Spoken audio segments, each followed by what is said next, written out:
Hello बच्चों, नमस्कार। मैं रोहित कुमार स्वागत करता हूं आप सभी को आपके अपने YouTube चैनल अभ्यास एजुकेशन में।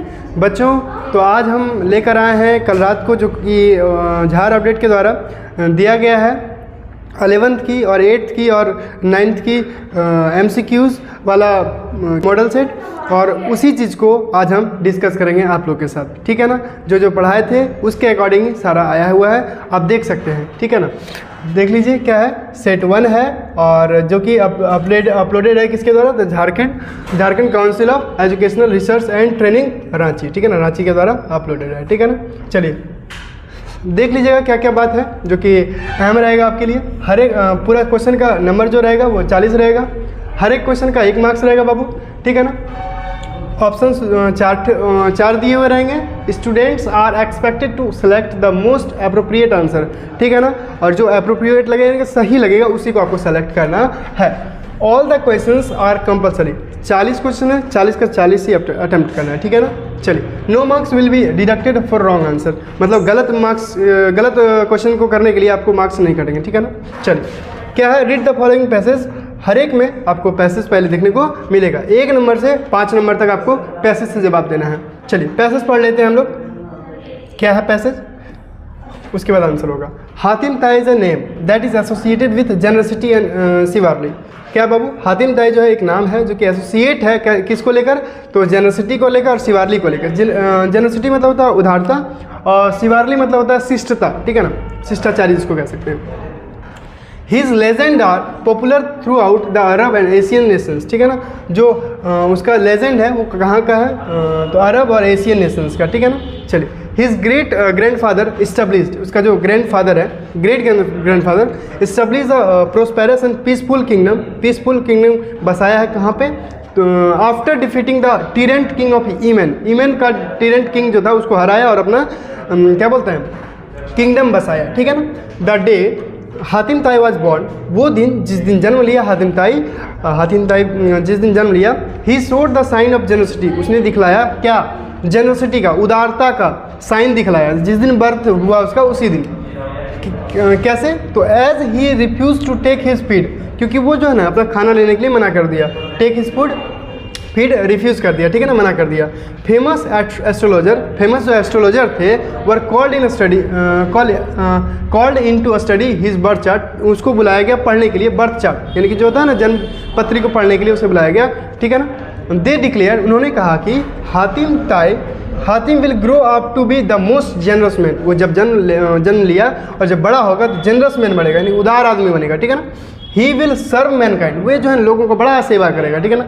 ही will not take his feed alone, वो अकेले भोजन नहीं करेगा। वो हातिम ताई जो है बोल रहा है, एस्ट्रोलॉजर बोल रहा है कि वो अकेले फीड नहीं करेगा, भोजन नहीं करेगा। Ever it if someone near him is hungry, अगर उसके आसपास लोग भूखे हैं तो वो पक्का है कि कभी नहीं अकेले खाएगा। You must feed others for him to take his own food, उसको खिलाने के लिए आपको दूसरे को खिलाना पड़ेगा, उसको खिलाने के लिए, हातिम ताई को खिलाने के लिए दूसरे को आपको खिलाना पड़ेगा।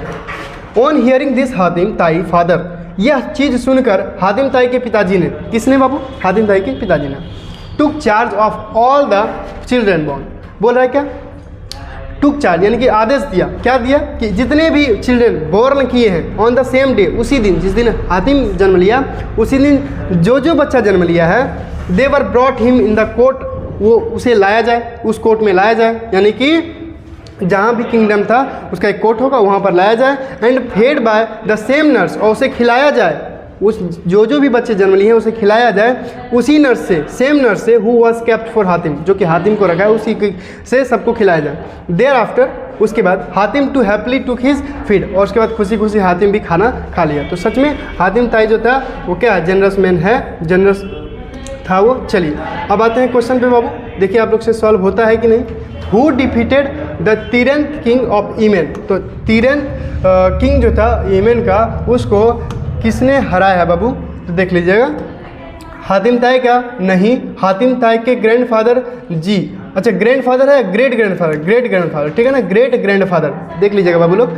ठीक है, चलिए नेक्स्ट क्वेश्चन है, हातिम ताई was the king of. Hatim ताई जो था वो किंग कहाँ का था? तो हातिम ताई जो है वो कहाँ का था? तो यमन का था, ठीक है ना। यमन का राजा को हराया था, फिर से वो आया था, तो यमन का ही राजा कहलाएगा। व्हाट हैपेंड आफ्टर हातिम ताई वाज बोर्न? क्या हुआ जब हातिम ताई जब जन्म लिए तब क्या हुआ? He refuse to sleep. Sleep मतलब सोने से मना कर दिया क्या? नहीं, he refuse to take his feed. हाँ, भोजन करने से मना कर दिया। Option number B is correct for this, ठीक है ना। चलिए बहुत इजीली क्वेश्चन आया बाबू, एकदम मतलब जो जो आप पढ़ रखे होंगे उसी से क्वेश्चन आया है, ठीक है ना। आप देख सकते हैं, तो बहुत इजी। चलिए, who were called to study the birth chart? किसे बुलाया गया हातिम का बर्थ चार्ट? जो हातिम ताई है उसका जो जब जन्म लिया तो बर्थ चार्ट पढ़ने के लिए किसको बुलाया गया? एस्ट्रोलॉजर को, यानी कि एस्ट्रोलॉजर यानी क्या, जो भविष्यवाणी करता होता है उसे बुलाया गया था, बुलाया गया था, ठीक। नेक्स्ट क्वेश्चन है, हु टुक द चार्ज? किसने चार्ज लगाया, मतलब किसने कहा कि सारे बच्चों को बुलवा लो? उसी दिन में जो जन्म लिया है हातिम, जिस दिन जन्म लिया था उसी दिन जो जन्म लिया है बच्चों को, कौन बोला था कि बुलवा लो? हातिम ताई क्या? नहीं, वो तो बच्चा था। हातिम ताई के अंकल? नहीं। हातिम ताई के ग्रैंडफादर? नहीं। हातिम ताई के फादर ने। फादर नहीं तो कहा था, अभी तुरंत बताया आप लोग को। चलिए, यहाँ तक था क्या? पैसेज वाला। तो ध्यान से देखें, 1 नंबर से 5 नंबर था पैसेज वाला, और पैसेज से आगे उठेंगे तो अब ग्रामर से कुछ आएगा। चलिए देखिएगा क्या है। क्वेश्चन नंबर 6 है, abbreviations are freely used in. Abbreviations किस में यूज होता है? आपको पता होगा। एब्रीविएशन मतलब होता है संक्षेप। क्या होता है बाबू लोग? संक्षेप। मतलब संक्षेप देकर हमें किसको लिखते हैं? हम किसको लिखते हैं? नोटिस राइटिंग में कभी नहीं, लेटर राइटिंग में नहीं, नोट मेकिंग में यस, लेटर आर्टिकल राइटिंग में नहीं होता है। ओनली एब्रीविएशन जब भी वर्ड आ जाए बाबू तो नोट मेकिंग आप लोग टिक आउट कीजिएगा, ठीक है। चलिए नेक्स्ट है, which of the following is not? बोल दिया क्या? नहीं, पार्ट है किसका? Summary writing. जब समरी राइटिंग लिखते हैं तो क्या हमको ध्यान रखना चाहिए? अपने वर्ड्स यूज करना चाहिए। हाँ हाँ बिल्कुल बिल्कुल, अपने वर्ड्स यूज करना चाहिए। Exact words from the text नहीं, यही तो गलती नहीं करना है। जो समरी में लिखा हुआ रहेगा वो हमको यूज नहीं करना है, यही होगा आंसर। इसका यहाँ पर यही होगा आंसर, ठीक है ना। क्या ये बोला है ना, क्या पार्ट नहीं है, तो यही वाला पार्ट होगा, आंसर यही होगा, ठीक है ना। लेकिन बात समझ लीजिए, समरी राइटिंग के लिए हमको क्या क्या बात करना चाहिए, या नोट दे दिया तब ये करेक्ट है, बट क्या क्या नहीं चाहिए तो अपने वर्ड्स यूज कर सकते हैं। मेन आइडियाज़ को देना है, और समरी जो होगा ना, हम लोग जो समरी अपने से लिखेंगे वो शॉर्टर होगा देन द ओरिजिनल टेक्स्ट, ठीक है ना। जो टेक्स्ट दे रखा है उससे मेरा कम होना चाहिए, समझे ना। तो इसका आंसर आपका बी होगा। क्या होगा बाबू लोग? बी, क्योंकि यहाँ नोट दे रखा है। अगर नोट नहीं होता तो ये तीनों करेक्ट होता, ठीक है ना। चलिए नेक्स्ट देखिएगा अब क्या है, what is written at the beginning of an article? क्या बोल रहा है कि रिटन होना चाहिए, लिखा होना चाहिए शुरुआत में। किसका? आर्टिकल जब लिखते हैं, आर्टिकल राइटिंग लिखते हैं ना, ऐसे लिखते हैं ना, तो उसमें शुरू में क्या लिखते हैं? एड्रेस। एड्रेस तो नहीं लिखते हैं। टाइटल, हाँ टाइटल ही लिखते हैं, ठीक है ना। ऑप्शन नंबर बी होगा, 8 का बी हो जाएगा बाबू, ठीक है ना। चलिए उम्मीद करते हैं अच्छा लग रहा होगा आप लोगों को, ठीक है ना। बहुत ही इजी क्वेश्चन आया है बाबू लोग।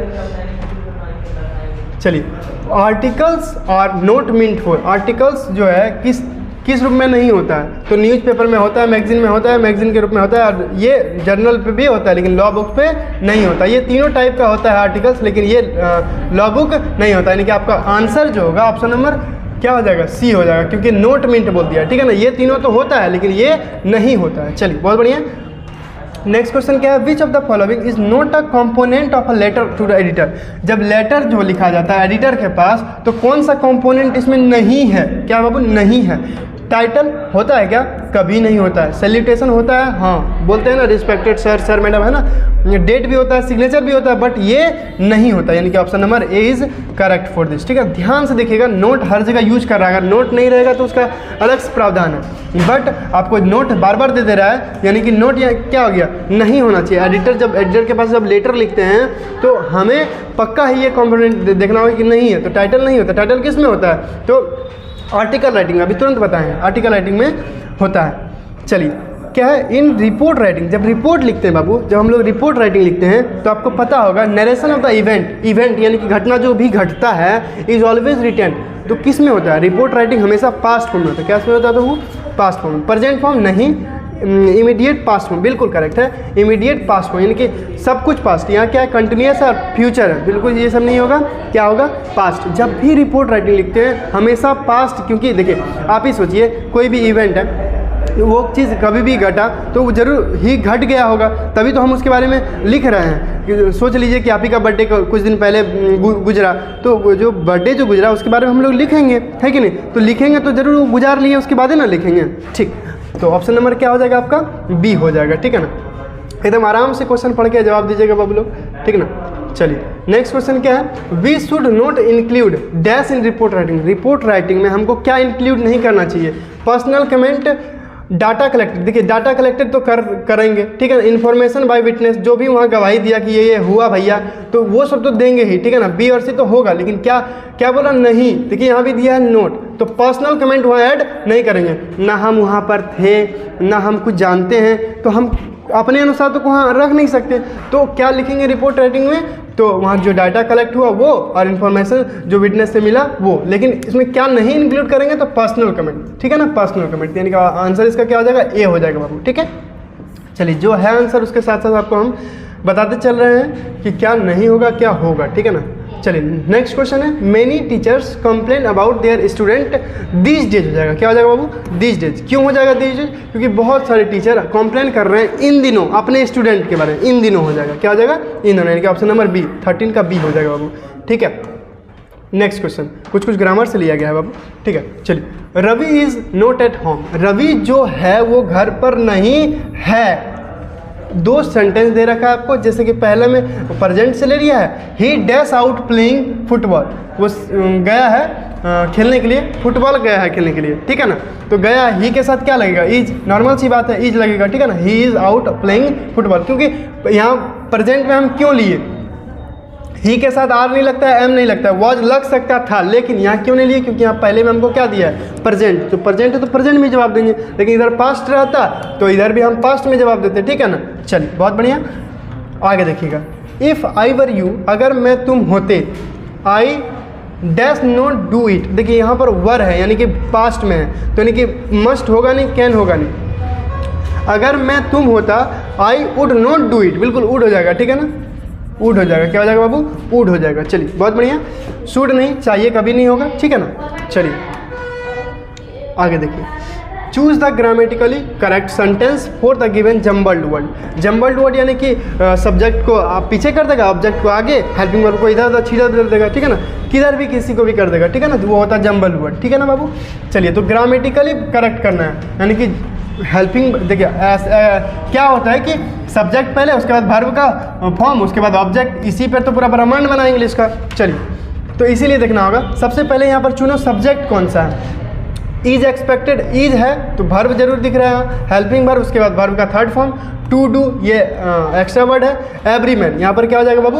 Every man. His duty, his duty भी सब्जेक्ट, ये हिज है ना, तो यहाँ क्या हो जाएगा? ऑब्जेक्ट हो जाएगा, क्या हो जाएगा? ऑब्जेक्ट। तो एवरी मैन चूज कीजिए कहाँ है? हिज ड्यूटी दिया है, एवरी मैन यहाँ पर है और यहाँ पर है। चलिए दो जगह है। एवरी मैन के पास क्या है? इज है। चलिए ही इज एक्सपेक्टेड, बहुत बढ़िया। सब्जेक्ट लिया, हेल्पिंग वर्ब लिया, टू डू हिज ड्यूटी, बिल्कुल करेक्ट। ऑप्शन नंबर बी इसका करेक्ट हो जाएगा, ठीक है ना। देखिए एवरी मैन यहाँ दिया, उसके बाद तुरंत हिज ड्यूटी दे दिया, यानी कि सब्जेक्ट ऑब्जेक्ट तुरंत साथ में नहीं हो सकता है। चलिए ठीक है, बहुत बढ़िया।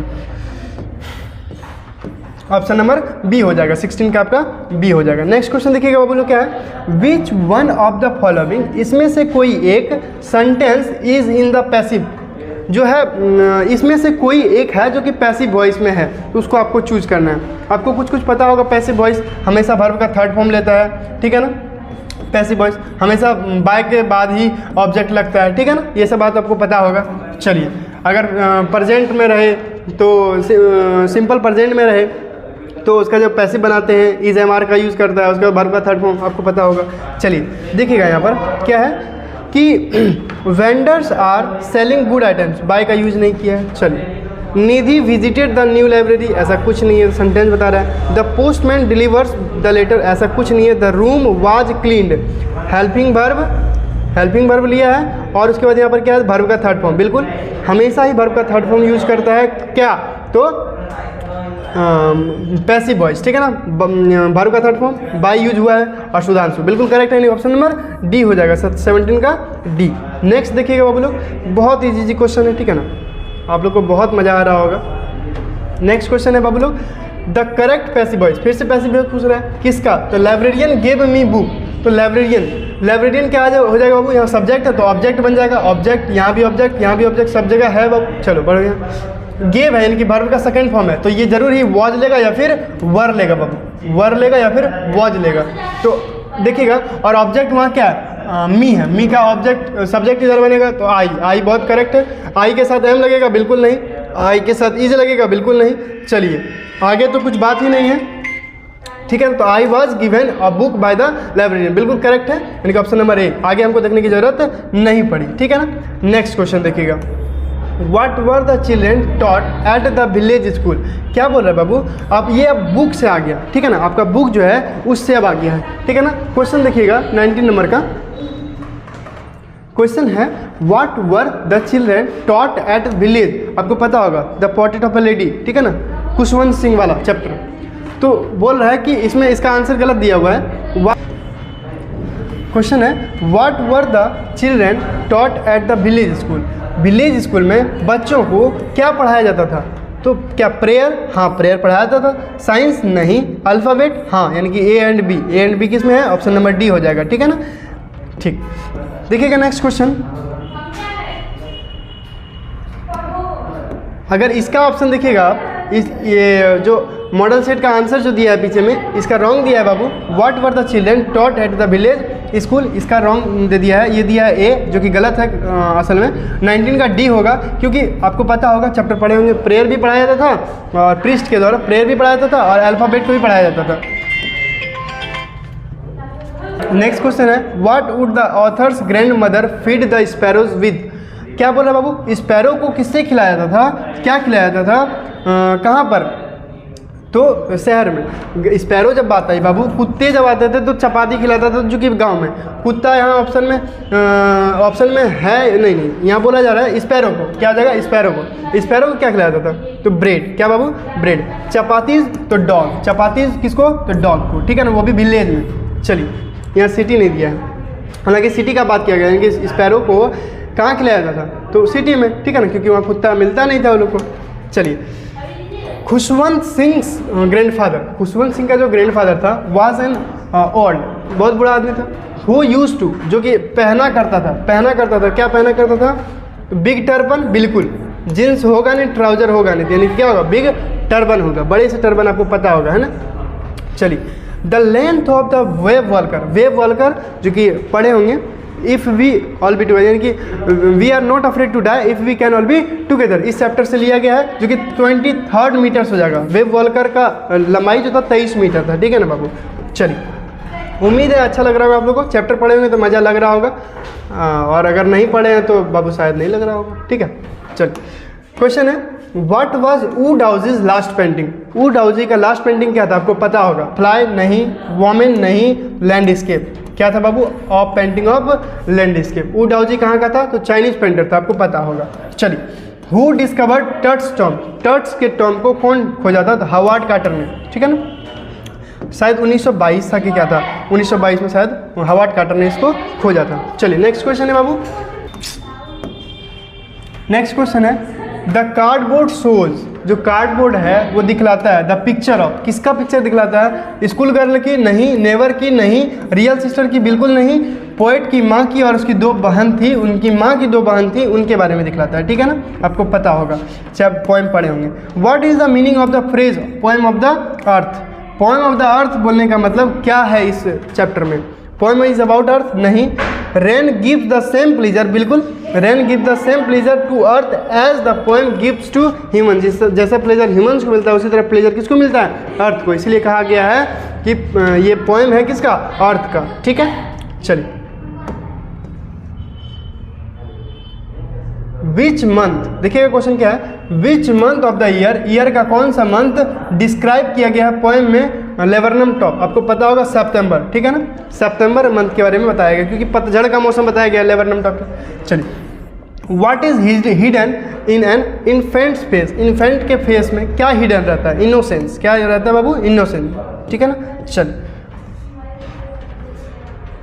नेक्स्ट क्वेश्चन है, अकॉर्डिंग टू द पोएम के अनुसार father to son who have lived in the same house, कौन रहता है कई वर्षों से, कौन साथ में रहता है? तो बाप और बेटा, ठीक है ना, son and sorry father and, अरे यार कहाँ है option, father and the son, option number B correct होगा 29 का। ठीक, सांसुई लिटरली मीन्स, सांसुई का मतलब क्या था, तो लिटरली का मीनिंग क्या था, माउंटेन एंड वाटर, माउंटेन और वाटर, ठीक है ना। चलिए एक खड़ा और एक सोया हुआ, यानी कि एक वर्टिकली एक हॉरिजॉन्टली। चलिए आगे क्या है, टेप्लो इज अ बॉय, टेप्लो का एज कितना हो रहा था वो पूछ रहा है, तो टेप्लो का एज 16 ईयर्स हो रहा था, ठीक है ना। चलिए प्रोफेसर गायतोंडे इंटर किया फॉक्स बिल्डिंग में, काय के लिए, किससे मिलने के लिए, तो मीट हिज बेटा मतलब सन, ठीक है ना। ऑप्शन नंबर डी हो जाएगा, 32 का डी हो जाएगा बाबू। आपको पता होगा फॉक्स बिल्डिंग में मिलने के लिए गया था किससे, बेटा से, ठीक है ना। बेटी और वाइफ का चर्चा नहीं किया गया है। चलिए फ्रेंड का चर्चा किया गया है, नहीं होगा वो, ठीक है ना। चलिए where did the narrator Nick Middleton meet Norman, Nick Middleton जो है वो, निक मिडल्टन जो नरेटर है बाबू, वो नॉर्बू से कहाँ मिले, तो डार्चन के कैफ में, आपको पता होगा, ठीक है ना, डार्चन के कैफे में। चलिए देखिए, what was Morad's desire, Morad का डिजायर क्या था, to ride a horse, option number C में है। हॉर्स देखे जल्दीबाजी में नहीं मारते जगह जैसे हम मार रहे थे अभी, ठीक है ना। चलिए नेक्स्ट क्वेश्चन बाबू लोग क्या है, narrator daughter of Mrs S visits the address, जो इस चैप्टर का जो नरेटर है वो डॉटर मिसेस एस की बेटी, वो एड्रेस चैप्टर में किसके यहाँ विजिट करती है, कौन से एड्रेस पे, तो number 46 Markovnikov street, option number A is correct for this, ठीक है ना। और कोई सा नहीं है, चैप्टर पढ़ेंगे तो आपको पता होगा, भली बात है। चलिए वेयर डिड रांगा गो टू स्टडी, रांगा कहाँ पढ़ने के लिए गया था जी, बेंगलोर, ठीक है ना, माइजोर नहीं, मुंबई नहीं गया था, बेंगलोर गया था, ठीक है ना। चलिए नेक्स्ट क्वेश्चन है, who was Einstein's history teacher, आपको पता होगा ब्राउन था, कौन था जी, ब्राउन, मिस्टर ब्राउन, ठीक है ना, ऑप्शन नंबर सी। 38 का क्या है, dash was strong and dominating, कौन थी, बहुत स्ट्रॉन्ग थी, डोमिनेटिंग थी, एकदम धाकड़ थी, तो कौन थी जी, तो फिजराल्ड, आपको पता होगा फिजराल्ड, एकदम मोटी छोटी, एकदम क्या बोलते हैं उसका, वर्ड में भी एकदम टफनेस था, ठीक है ना, बहुत ही मतलब डांट के बोलती थी, किसी को भी बोलती थी, तो ऑप्शन नंबर ए करेक्ट हो जाएगा, ठीक है ना। चलिए मिसेस फिजराल्ड शहीद सफर्ड ऑफ विच डिजीज, आपको पता होगा कैंसर, ठीक है ना। चलिए नेक्स्ट क्वेश्चन है, हु वाज एंड्रयू मेंशन कौन था, तो डॉक्टर था, बर्थ चैप्टर से है, एंड्रयू मेंशन कौन था, तो डॉक्टर था, यानी कि ऑप्शन नंबर बी करेक्ट होगा, ठीक है बाबू। तो इस प्रकार हमने ऑब्जेक्टिव सारा एक्सप्लेन कर दिया, उम्मीद है आप सभी को समझ में आया होगा। Thank you.